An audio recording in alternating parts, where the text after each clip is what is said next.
السلام علیکم، میں ہوں محمد صغیر اور آپ دیکھ رہے ہیں تجارت نیوز۔ آج کی اہم خبر کے ساتھ حاضر ہوں۔ لاکھوں ٹن زائد المیعاد درآمد شدہ اجناس اور کھانے پینے کی دیگر اشیاء کو تلف کرنے کی آڑ میں مقامی مارکیٹوں میں سپلائی کیا جا رہا ہے، جبکہ رمضان المبارک کے دوران یہ سلسلہ مزید تیز ہو گیا ہے اور زائد المیعاد اجناس سمیت دیگر اشیاء خورد و نوش کی بہت بڑی مقدار عوام کو سرعام فروخت کی جا رہی ہے، جبکہ گزشتہ کئی برسوں سے کسٹمز کے تحت ٹرمینلز پر رکے ہوئے زائد المیعاد اور خراب سامان کو تلف کرنے والی ٹھیکیدار کمپنیاں کسٹمز افسران کی ملی بھگت سے کروڑوں روپے بٹورنے میں مصروف ہیں۔ اس پورے سسٹم پر ایک مخصوص مافیا کا قبضہ ہے جو دیگر کمپنیوں کو مقابلے پر آنے ہی نہیں دیتا ہے۔ اس ضمن میں تجارت نیوز کو موصول ہونے والی مصدقہ اطلاعات کے مطابق کراچی کی بندرگاہوں پر بیرون ملک سے آنے والے سامان میں ہر ماہ سینکڑوں کنٹینرز اجناس، کنفیکشنری اور کھانے پینے کی دیگر اشیاء شامل ہوتی ہیں۔ اس سامان کی کلیئرنس کے لیے نیشنل ہیلتھ منسٹری کے ماتحت اداروں پلانٹ اینڈ پروٹیکشن اور کوارنٹائن ڈپارٹمنٹ سے سرٹیفکیٹ حاصل کیا جانا بے حد ضروری ہوتا ہے، جس کے لیے درآمد کنندگان سے پلانٹ پروٹیکشن اور کوارنٹائن کے افسران درآمد شدہ کھیپ سے نمونے حاصل کر کے لیبارٹری ٹیسٹ کرتے ہیں اور اس کے انسانی صحت کے لیے مضر نہ ہونے کی NOC جاری کی جاتی ہے۔ تاہم اگر یہ سامان مطلوبہ معیار پر پورا نہ اترے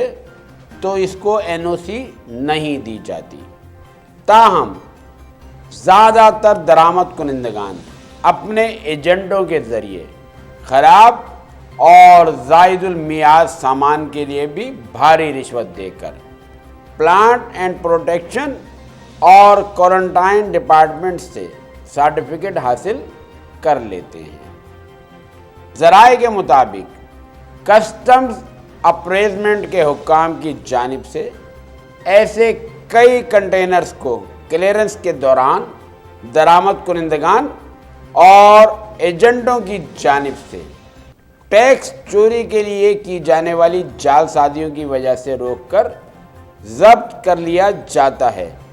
اس کے ساتھ ہی کئی ایسے کنٹینرز بھی روکے جاتے ہیں جن کی کلیئرنس کے لیے متعلقہ سرکاری اداروں سے ضروری NOCs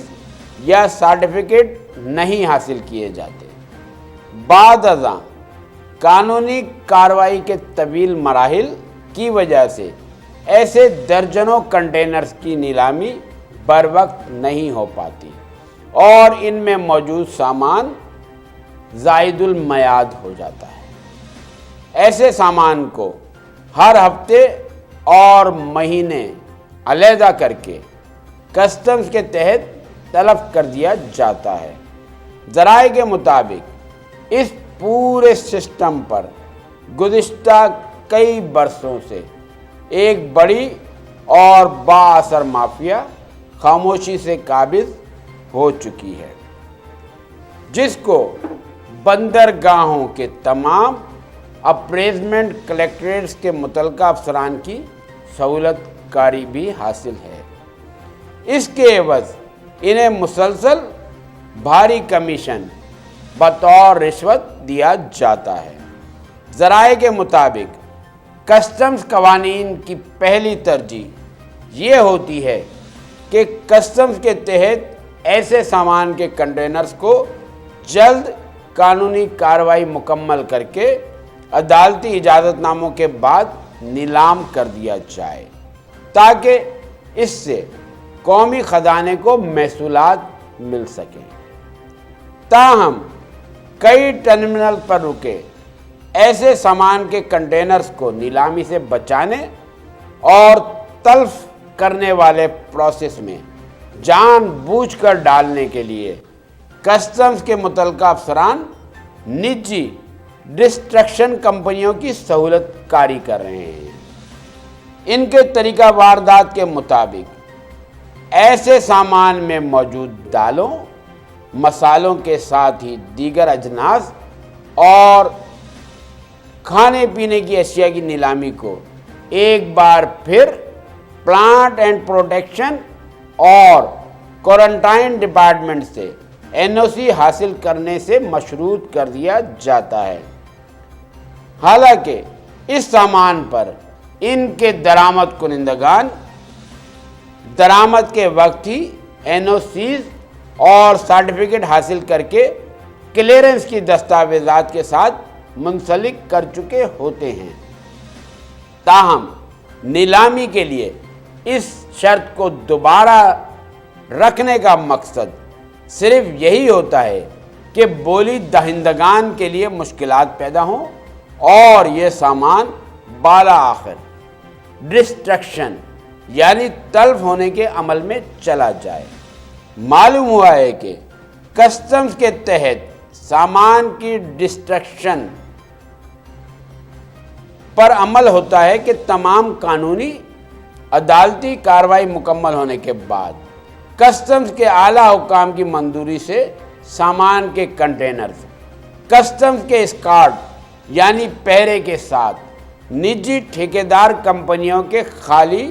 پلاٹ پر منتقل کیے جاتے ہیں۔ تلف کرنے کے اس عمل کے وقت متعلقہ اپریزمنٹ کے ڈپٹی کلیکٹر یا ایڈیشنل اور اسسٹنٹ کلیکٹرز اپنے عملے کے ساتھ موجود ہوتے ہیں۔ یہاں پر نجی ٹھیکیدار کمپنیوں کی جانب سے سامان کو پھیلا کر اس پر خاص کیمیکل چھڑکنے کے بعد اسے تلف کرنے کا عمل شروع کر دیا جاتا ہے اور اس کے ثبوت کے طور پر ویڈیو اور تصاویر بنا کر کسٹم کے ریکارڈ میں رکھی جاتی ہیں۔ تاہم کئی برسوں سے یہ عمل جزوی اور محض دکھاوے کے لیے ہی کیا جا رہا ہے۔ اشیاء خرد و نوش کی بہت تھوڑی سی مقدار کو تلف کر کے کاغذی کارروائی مکمل کر لی جاتی ہے اور فائل کو ریکارڈ میں محفوظ کر دیا جاتا ہے، جبکہ نجی ٹھیکیدار کمپنی کے مالکان باقی بچ جانے والا ہزاروں ٹن سامان فوری طور پر اپنی گاڑیوں میں لاد کر بڑے بڑے گوداموں میں ڈمپ کر دیتے ہیں، جہاں سے یہ سامان کراچی سمیت ملک بھر کی مقامی مارکیٹوں اور دکانوں پر سپلائی کر دیا جاتا ہے۔ یوں اس زائد المیعاد اور خراب سامان کو عوام کے استعمال کے لیے فروخت کر کے اس میں ملوث مافیا ہر ماہ کروڑوں روپے کما لیتا ہے۔ ذرائع کے مطابق اس پورے نیٹ ورک کی مرکزی کردار کمپنی کے مالک نے دیگر شراکت داروں کے ساتھ مل کر پورٹ قاسم اور ہاکس بے پر بڑے بڑے پلاٹ خرید لیے ہیں، جن پر ڈسٹرکشن کا عمل کیا جا رہا ہے۔ اس مرکزی کردار کے کسٹمز کے متعلقہ افسران سے اتنے مضبوط تعلقات ہیں کہ کوئی بھی دوسری کمپنی کو اس عمل میں شامل ہونے کا موقع فراہم ہی نہیں کیا جاتا، اور یوں گزشتہ کئی برسوں سے یہ مذموم دھندا سہولت کاروں کی سرپرستی میں اسی طرح جاری ہے۔ جبکہ رمضان المبارک کی آمد کے پیش نظر زائد المیعاد سامان کی بہت بڑی تعداد کو